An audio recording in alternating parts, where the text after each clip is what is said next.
अनोखा recording studio Patna.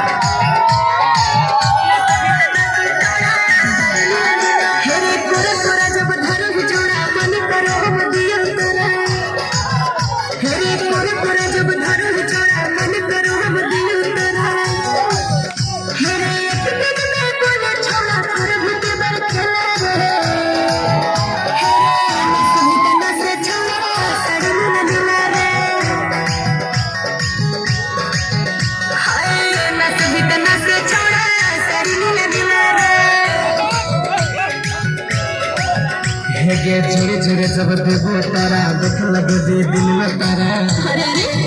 हेगे जोरे जोरे जब देबो तारा देख लगे जे दिल में तारा।